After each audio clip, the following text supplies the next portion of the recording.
Study Europe के हमारे aspirants को 3 इशू फेस करने पड़ते हैं। पहला ये है कि जो प्राइमरी कंट्रीज़ हैं, वहाँ की फ़ी बहुत ज़्यादा है और बैंक स्टेटमेंट जो है वो मैनेज नहीं होती।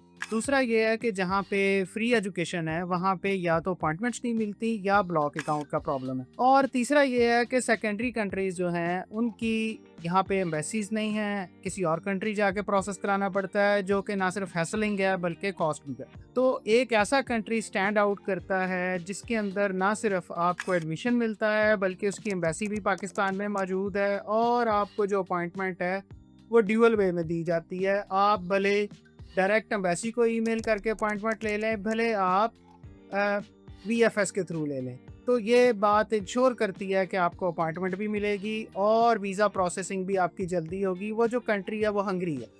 हंगरी जो है वो अपने एक बहुत पॉपुलर स्कॉलरशिप की वजह से फेवरेट है और वो है स्टाइपेंडियम हंगरी कम। लास्ट ईयर स्टाइपेंडियम हंगरी कम में पाकिस्तानियों की का जो नंबर था वो 257 था। ये तमाम लोग जो हैं ये प्रोसेस करके वहाँ जा चुके हैं और अपना जो स्टडी है उसको कंटिन्यू कर रहे हैं। हंगरी के अंदर 10 ऐसी यूनिवर्सिटीज़ हैं जो 1000 से ज़्यादा इंग्लिश टॉट प्रोग्राम ऑफ़र करती हैं और हंगरी के अंदर जो फ़ी की रेंज है that is 2500 to 5500 euros per year.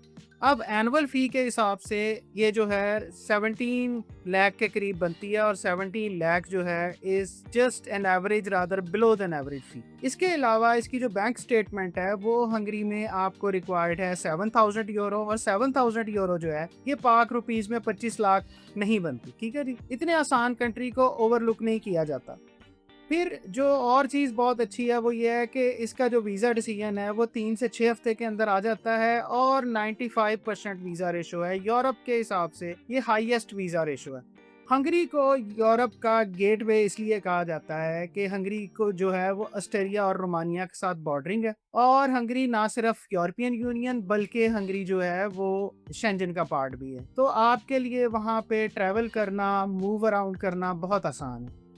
जो और अच्छी बात है हंगरी की वो ये है कि यहाँ का जो इंटरनेशनल स्टूडेंट का कल्चर है वो इस्टेब्लिश्ड है और बड़ा रिच है। ये तमाम तरह की सपोर्ट जो है वो स्टूडेंट्स के लिए अवेलेबल है जिसके अंदर स्टूडेंट आवर्स जो हैं वो 30 आवर्स पर वीक दिए जाते हैं और 3 सेक्टर्स के अंदर जो है वो जॉब अवेलेबल है। आप सर्विसेज सेक्टर में जॉब कर सकते हैं, टूरिज्म में कर सकते हैं, हॉस्पिटैलिटी में कर सकते हैं। अगर आपको इंग्लिश आती है तो आप वहाँ बड़े आराम से सर्वाइव कर सकते हैं और वहाँ पे जो ऑफ सीजन है यानी जिन दिनों आपका एकेडमिक सेशन नहीं चल रहा उन दिनों आप फुल टाइम जॉब कर सकते हैं।